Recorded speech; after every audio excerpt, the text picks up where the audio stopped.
pupils of Sabonjida D Basic School, having a teacher is a privilege.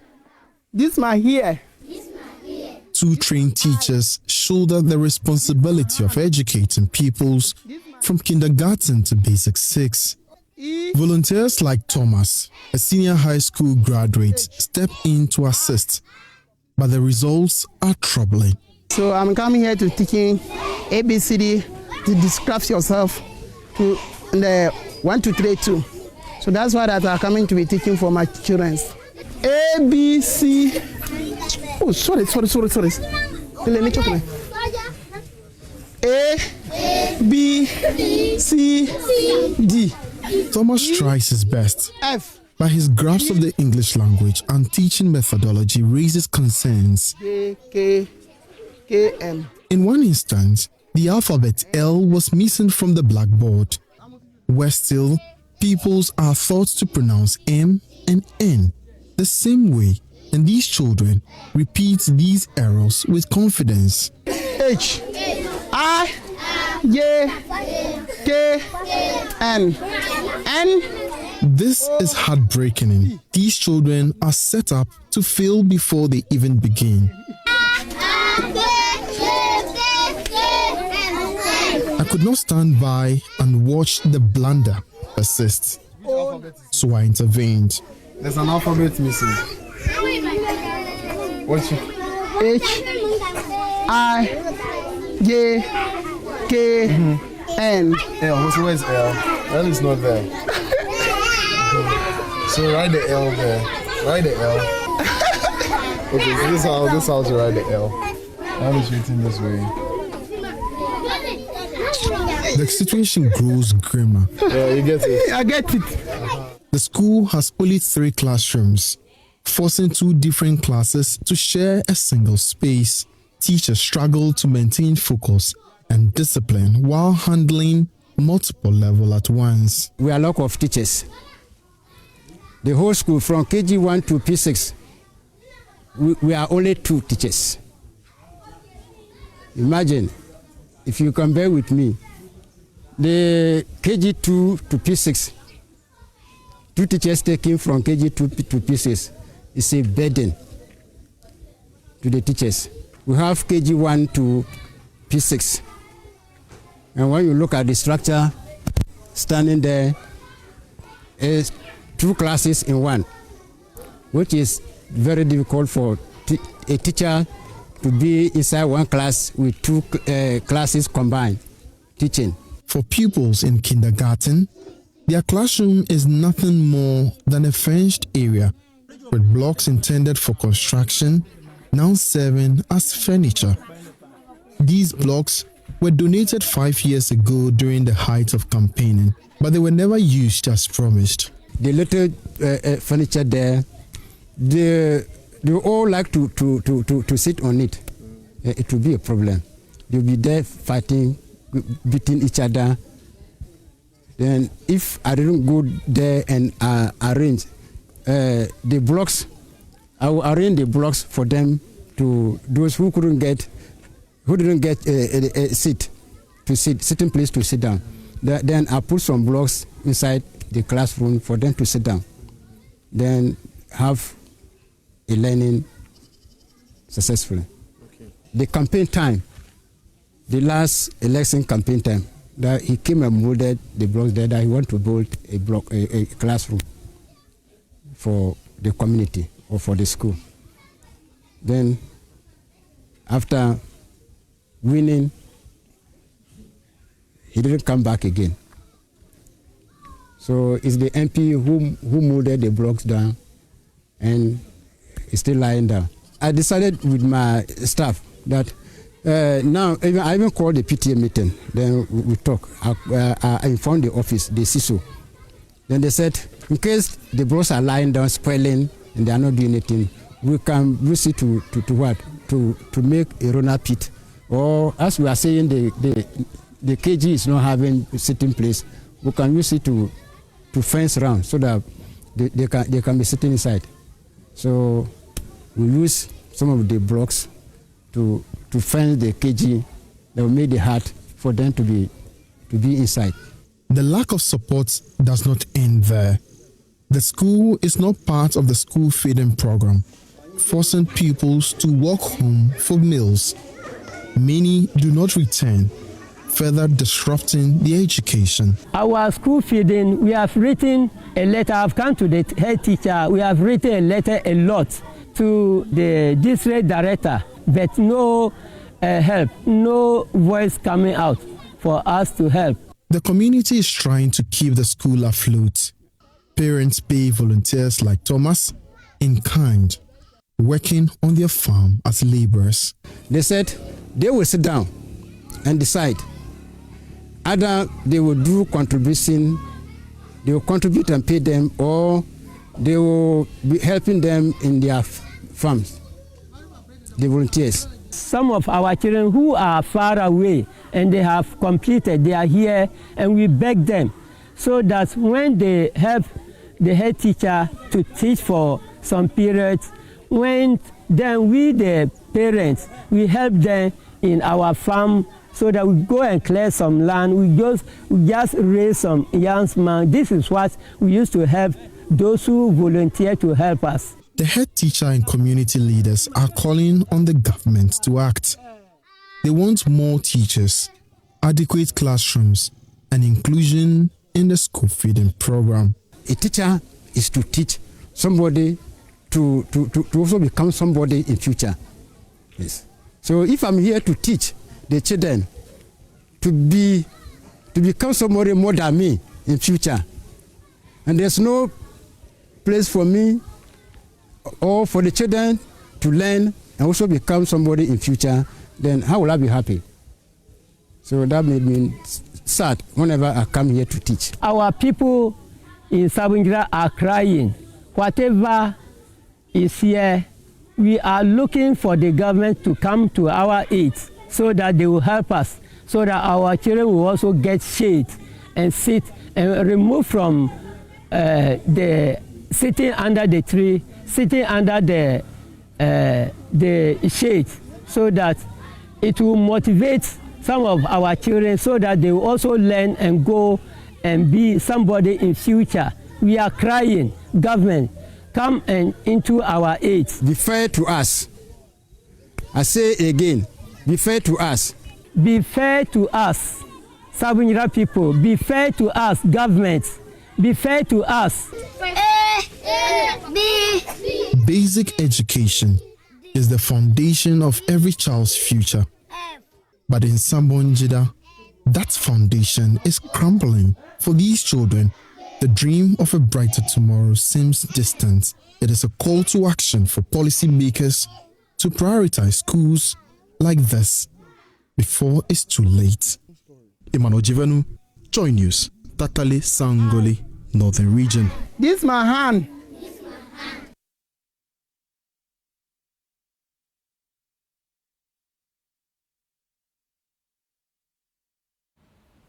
This breaks my heart.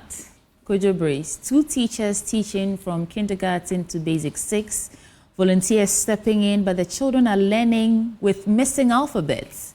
Jivenu had to go and point out that L was missing from the letters he'd written on the board. You know, as they say, if the foundation is wrong, whatever you put on it will crumble. And this is what some people are going through. And then we expect them to be at par with their counterparts in places like Accra, Kumasi, Takoradi. I mean, that's inequality there. So how are we distributing the teachers? Does the Ghana Education Service know this school exists? And if it does, the GES knows that this school exists, why are there only 2 teachers? And I know that basic schools have what we call circuit supervisors. When I was teaching, you'll be there and your circuit supervisor will come and stand in the window to really check what you're doing after going through your lesson note. Yeah. So who checks this school such that the teacher is even teaching the wrong things to the student? Let's get more on this, because we do need to get more. We need to understand this. It's a sad situation. Yeah. And joining us for a conversation is Dr. Peter Tefua from Africa Education Watch. Sir, good morning to you. But what a time to even have this discussion. You know, today, the National Education Forum opens in the Volta region today. So what a day to have this discussion when the National Education Forum is opening. But let's start with the lady who is with the School NGO, for Life, yes, the Executive apartment. Director for School for Life. Good morning, madam. Good morning. Okay. How are you? We're well. Yourself? I'm good, Okay. but just that I'm sad.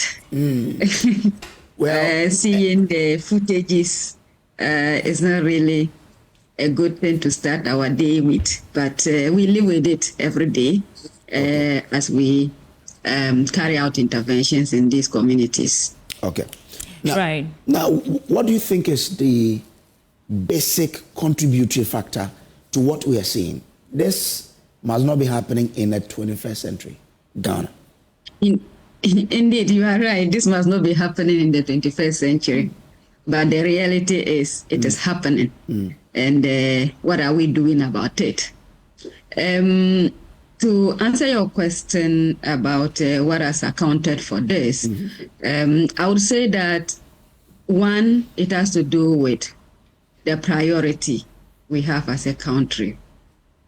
Two, it has to do with the commitments, the political will to invest adequately in all schools across the country. The main reason or the main issue here is that we are faced with an even distribution of education resources. Whereas some parts of the country, as you have indicated earlier, in Accra, in Takoradi, in Kumasi, have all the decent basic resources to support teaching and learning. Some other parts of the country in the rural areas are largely neglected. And look, the issue about teachers' availability or non-availability is actually not because we do not have teachers, adequate teachers in the country. Statistics suggest that we have enough of teachers. But the basic issue is about the distribution, the deployment of teachers.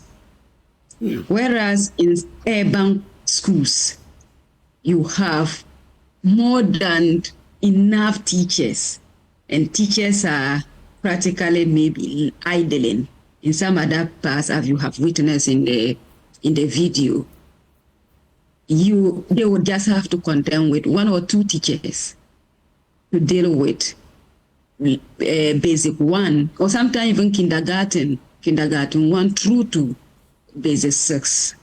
It is not uncommon in the areas where we work in to find schools that only have, let's say, one teacher handling all the various grades from grade 1 to 6, or two teachers at the most, or 3. But in some other areas, you would find so many teachers. Like even in some places, you would have more than 3 teachers assigned to one class. Yeah. When others are lacking. So the issue is about the distribution, the rationalization. Here we are as a country, we had earlier teacher rationalization policy. What are we doing about it? How do we as a country, for those mandated with the responsibilities to ensure that adequate teachers are posted to all the various primary schools across the length and breadth of the country? And what that really, so. it's not even What about about posting them, because we can post them, but I doubt that those who will be posted to a community like this would stay. In fact, the problem is that most of these teachers do not want to be in a community like this because of the, seriously, when you look at this, It's a rather tragic situation. I'm sorry. But I know that School for Life has been actively involved in filling the gap or standing in the gap for students or children like this. What are some of the initiatives you've been exploring? What have you been doing so far? So as an organization, we have been in existence for about 30 years now. And mainly our work has been focused in those neglected areas, hard to reach communities, where you would hardly find teachers willing, as you have indicated, willing to be posted. So even if teachers, we have had occasions where teachers are posted to these areas, but they have had to seek for transfer out of these places because of the deplorable conditions they find themselves in. But in terms of what we do as an organization to fill the gap, we have had interventions where we target community volunteers, train them, like collaborating with the relevant teacher training education institutions to train them to support fill the gap. Because if you leave it out to the communities to do, we will witness situation where anybody at all who is seen by the assessment of the communities to be able to support in teaching and support the learners in the classroom are brought to the classroom to do anything. And that is not helping because what you will realize is at the end of the day is that the one who is who doesn't even know what he is doing is contributing in actually polluting the mind, so to speak, excuse me to use the language, so to speak. Right. And in the end, in the end, the children maybe with all the confidence that they have, will think that they are learning the writings. Meanwhile, they are not actually learning the writings. So it is important that even to fill the gap, for community, we identify people who are within the communities, resident in the community, and support them with some level of training to be able to fill in the gap that have been left because of the lack of trained professional teachers being posted to these communities. That's one aspect of the work that we do. And also the other aspect is, all of these is actually also contributing to either parents deciding to not enroll their children in school, or for those who have been enrolled, it eventually leads them to dropping out of school. So we have in our hands so many children who are supposed to be in school who have either dropped out of school or have never been to school because of the structural and the systemic failures of our education system. And as an organization, what we have had to do is to target these out-of-school children, support the communities and relevant institutions to come out with what we call a complementary basic education program, an accelerated program that is meant to support the out-of-school children acquire basic literacy and numeracy in their mother tongue, and then eventually transition them into school. By the time they're into formal school, which we know even in the formal school, the very reasons or the very factors that have contributed to the children either staying out of school or dropping out of school will still be there. So at the school level, we are working with the relevant authorities. In this case, we are talking about the district education authorities and the school management committees who ensure that we advocate for a certain level of resources, even distribution of resources to be sent to these schools. But outside of the school, I'm coming back to the earlier point about our work around out-of-school children.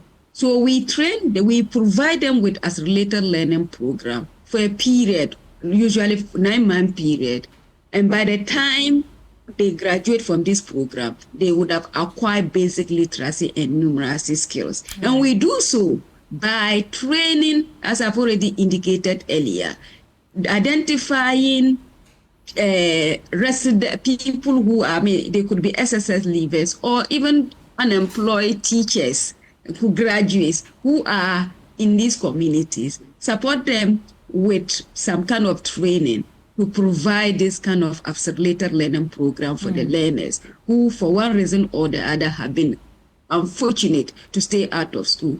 And by so doing, we then transition them into formal schools and continues to work with the relevant authorities in the formal schools system to ensure that we advocate and address some of the issues, some of the teething challenges that have accounted for children not performing, that are accounted for children not actually learning, and for which reason they have had to drop out of school, or even some parents deciding at all not to send their children in school. But important, what we are doing is complementary.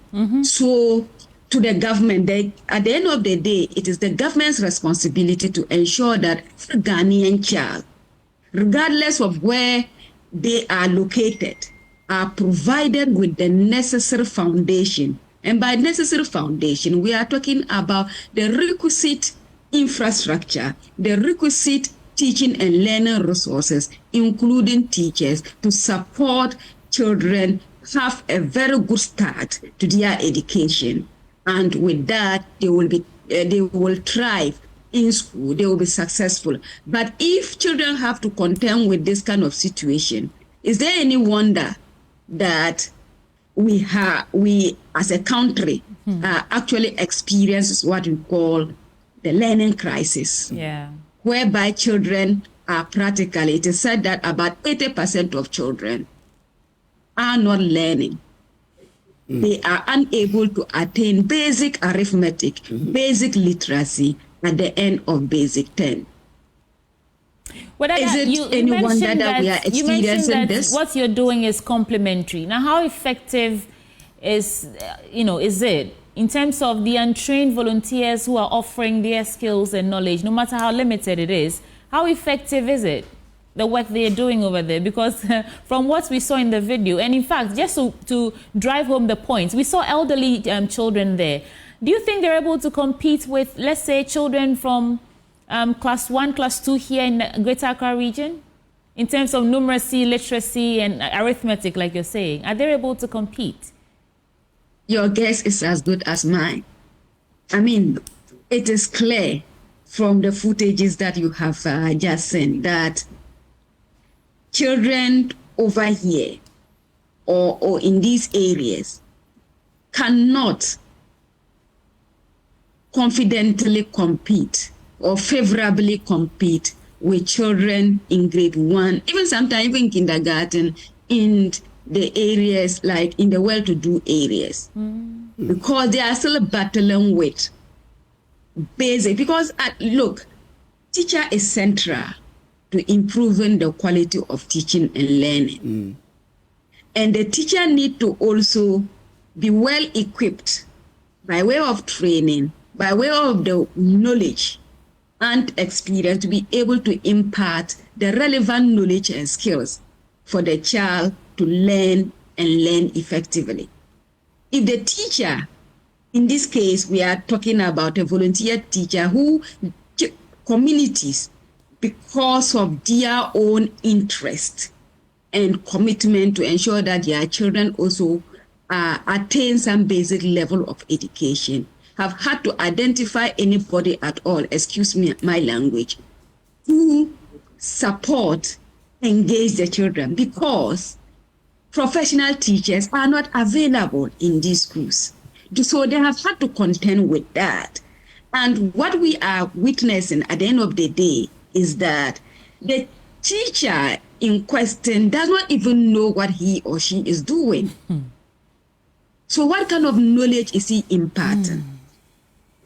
So if we leave everything to the community to then now decide or to just make do with what is available to them, we will witness what we are seeing.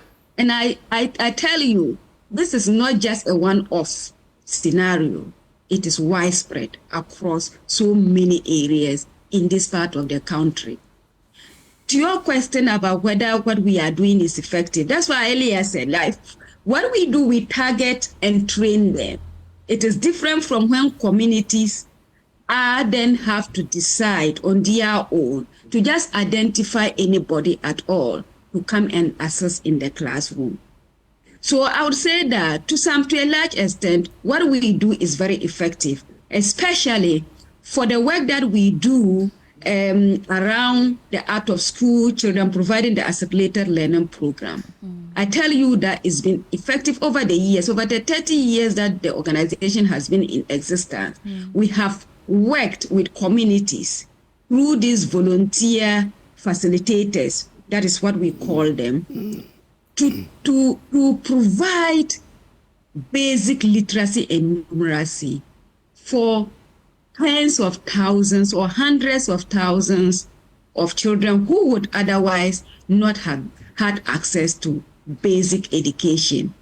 And most of them, I tell you, are now university lecturers, are now professional in so many different fields. Right. But for this intervention, it means that many of such children will not have had access to basic education.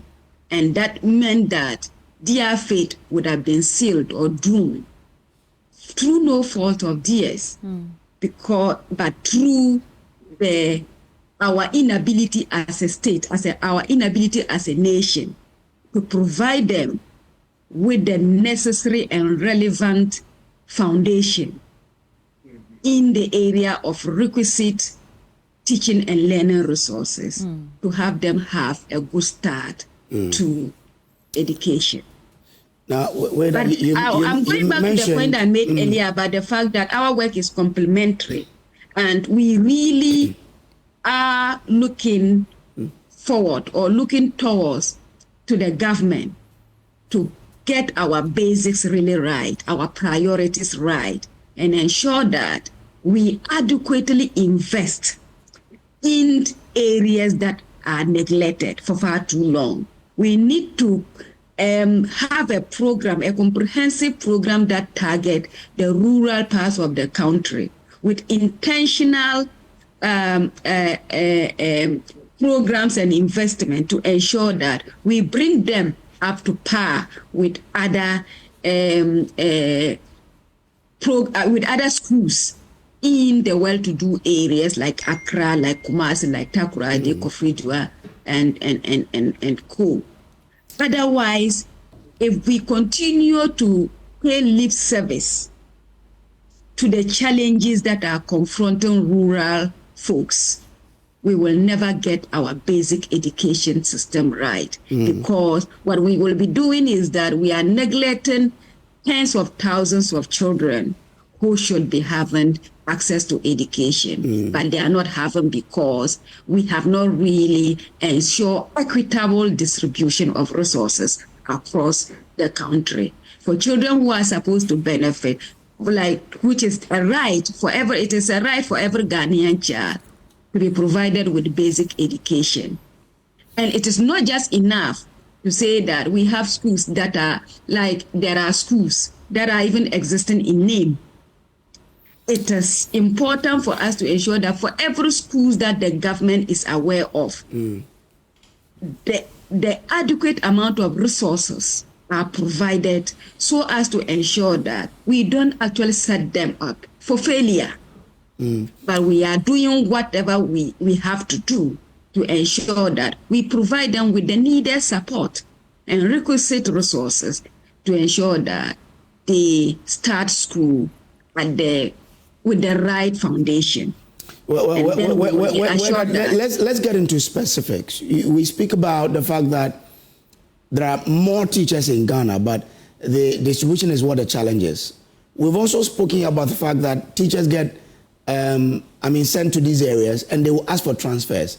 So what exactly do we need to do to ensure that teachers will stay in places like this? Specifics. Okay. Look, it is important. Teacher motivation is as good as anything else. And just as maybe most of us will not feel comfortable to go to these places and stay and work, so it is for teachers. But then what will be an incentive? How do we incentivize the teachers to even make them willing to be posted to these areas and stay and work? It is important. Quite often than not, what we have realized is that the remuneration and incentives packages are the same for anyone, for any teacher who is teaching either in the urban centers or at the rural areas. Then what will be the motivation for a teacher to be willing to go and contend with these deplorable conditions if there are not added incentives? If at the end of the day, a teacher who is posted to, let's say, an urban community in Accra is provided with the same incentives and remuneration as somebody who is posted to Sabonjida, what will be the motivation for such a teacher to go and stay? The conditions, like, because now we are in the 21st century and everybody wants to have some basic decent life, basic social amenities. And most of these communities lack these basic social amenities. So what it means is that teachers will have to endure, would have to sacrifice so much if they have to stay in these places. And the government need to be willing, and all relevant actors need to be willing to provide them with some kind of incentives that will make up for the sacrifices that they are making. Secondly, like by way of things, apart from even the remuneration package, it is important to look at even how to ensure some basic conditions in these communities are met or are established for the teacher to feel comfortable to stay. And by basic amenities and condition, I mean decent accommodation, which will be equipped with electricity, equipped with all other basic social amenities that would allow for the teacher to feel comfortable, so that the teacher will know that yes, in these communities, yes, I have to sacrifice, but at least I need to also be able to stay in a particular kind of condition, to have a sanity of mind, able to impart knowledge to the children. So it is important because, like, if you look at this, if you look at the health sector, for instance, there are so many health workers who, when they are posted to similar communities, do stay and work. So why are we not having that in the education system? So what can we learn from the health sector that allows for people to want to be posted to rural communities and work? It is because the last time I checked, I got an indication that for most of these health workers, they are provided with some decent social amenities and support. Okay. For some of the means of transport, they provided for them. It's the government that provided for them. But for teacher, on the other hand, their means of transportation are borne by them. So what can we learn from the health sector in a way that can actually also support us to do something right about the teachers, about ensuring that we incentivize them enough to be able to stay in these communities? Okay. One thing that we need to also do away with is maybe the politicization of teacher postings and deployment. Oftentimes, we have had reports to suggest that some teachers who are posted to some of these areas will go and look for powerful people, quote and unquote, to negotiate for posting to other areas. It is important we look at this in a holistic manner, in a way that ensure that we don't play politics into the education of our future leaders. The other point to look at also is the fact that in terms of the teacher postings and deployment, we have had back and forth with these processes. At some point, we have found reason to suggest that a decentralized system of deployment and posting of teachers is the best. At another point, it is centralized. We need to really look at it holistically and look, what are the issues? What are the critical challenges that affects teacher rationalization and deployment? And really critically dissect the issues devoid of partisan connotations to ensure that we arrive at a solution that is really very critical. I mean, that is really very essential to us getting it right in terms of the teacher support and management system in the education sector. While we're talking about teachers, there's also the issue about the infrastructure, because from the report we saw, it looks like just one building where all the children were crammed into. Are there plans to develop that place, expand the building, or is that something else we should be calling on the government and NGOs and interested philanthropists to help us with? Yes. I mean, part of the reason that we are partnering with multimedia to actually highlight some of these issues is to ensure that we present some compelling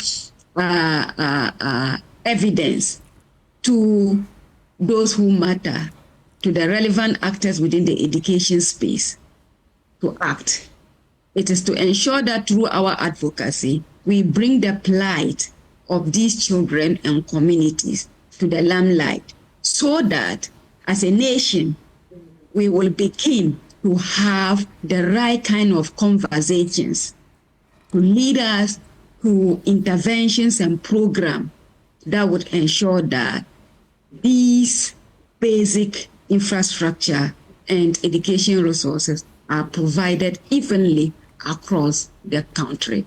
So yes, I mean, it is important for the government and for all other relevant stakeholders to really critically look at this issue in a holistic manner, in a comprehensive manner, to ensure that we deal with this particular issue. So for us as an organization, our work, as we see it, is to advocate, is to bring these issues to the limelight by collaborating with the relevant agencies to ensure that these issues are brought to the attention of the public, and so that we can then begin to have a proper discourse and the right conversations around how we can deal with these issues. And talking about proper discourse and the right conversation, hold for us. Let's now engage Dr. Peter Tefua from Africa Education Watch, and he joins us via Zoom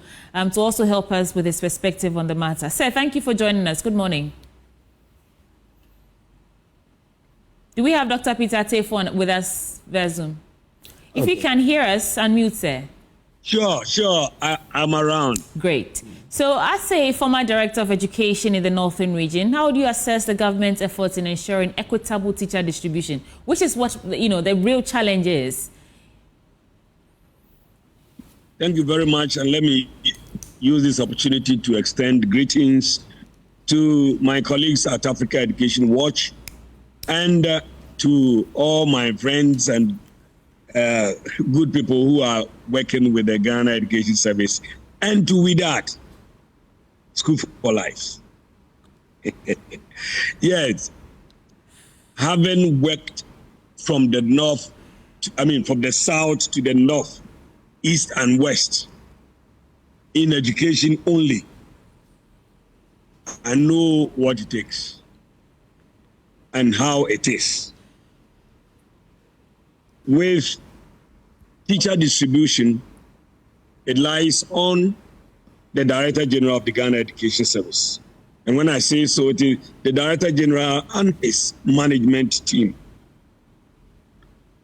we have changed the system of posting teachers from colleges of education and even the universities to the various schools.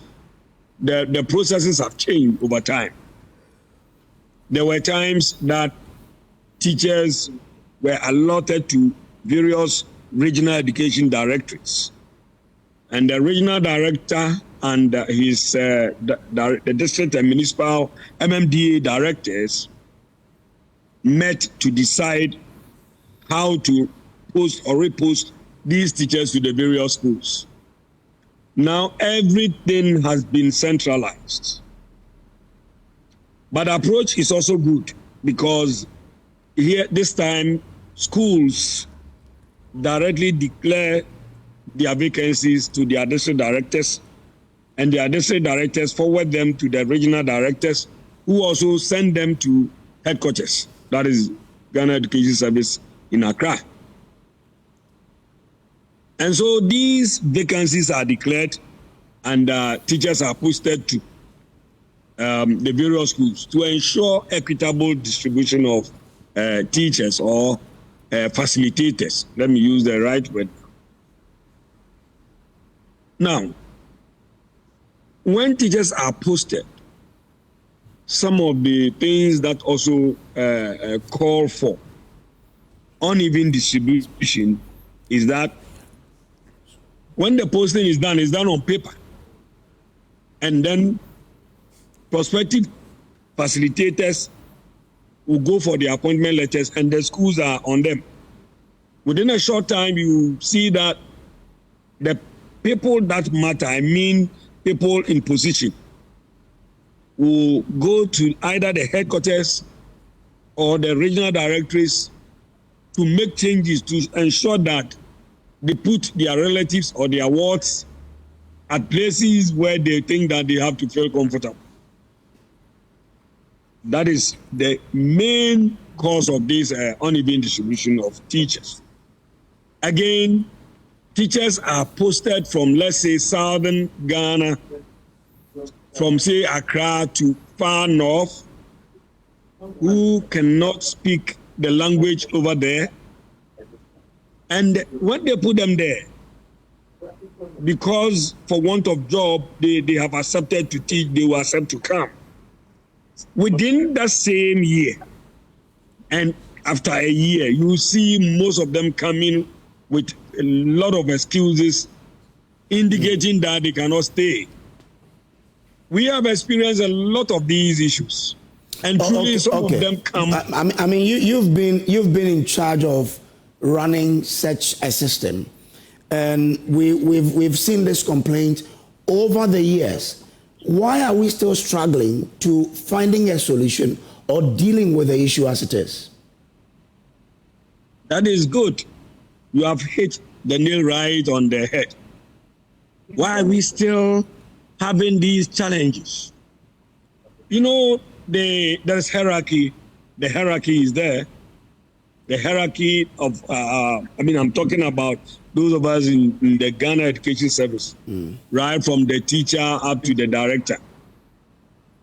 So if your boss sends you a message that make a change in this, you have to respond positively.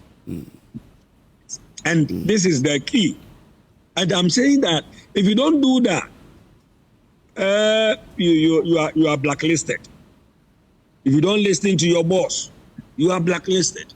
So what exactly does the boss tell you to do? That if you don't obey, you are blacklisted. What I'm trying to say is that you will be a director somewhere in Zabzogo. And then your boss, I'm using that, your boss at the regional office will say, send this person, maybe move this person from the hinterland to, let's say, the district capital, within your own means, within your own district. Okay. And assuming that you refuse, what will happen to you? So you are noted down as somebody who is recalcitrant. I have been a regional director where you see, how do you call it, ministers or parliamentarians, I'm just saying it blank, coming to you that this is what I want you to do to help me. In fact, they will come and talk to you. They are not using force, but they will talk to you nicely. And sometimes to establish good relationship, you have to respond to their call, what they want. But some, you see, when the moment you do that too, where indeed you need teachers to fill those vacancies, you still have to move them, and you create more vacancies or problems for the children over there. Okay. And they will be there without teachers. And that is why we keep on seeing, let's say, one teacher handling 2 or 3 classes in various areas. Okay, so with this experience then, what must happen, a must, that will change the way the system is run to ensure that there's equitable distribution of teachers? Sure. This is what the Ghana Education Service started with, which I think is good. By demanding vacancies that exist in the various schools from the various directors, they are all sent to the headquarters. And so they declare, these are the vacancies that you have. And therefore, teachers must, sometimes the teachers even choose the schools themselves because they want the job. And then they will choose. When they choose, I think what we need to add is to sign a bond. We must attach this with a bond that I will stay there for, let's say, 5 years or even more. So when we attach the bond and the person chooses to go that far, that interior, because he wants the job, and you sign that contract, a kind of MOU, that you stay there for at least, say, 5 years. If 5 years is not up, you cannot move. The moment you move, the system should take your name off the payroll. If that can be done, if we can track that, then we'll be sure that we'll have teachers in our various institutions. So now we are in the digital world, and we think that if these things could be tracked, somebody has signed an MOU that, I want to go to Nakwandori and teach. That is where the vacancy is, and I have agreed to go. And I signed, let's say, the MOU to be there for 5 years before I can ask for change. And it is tracked. We are able to track that.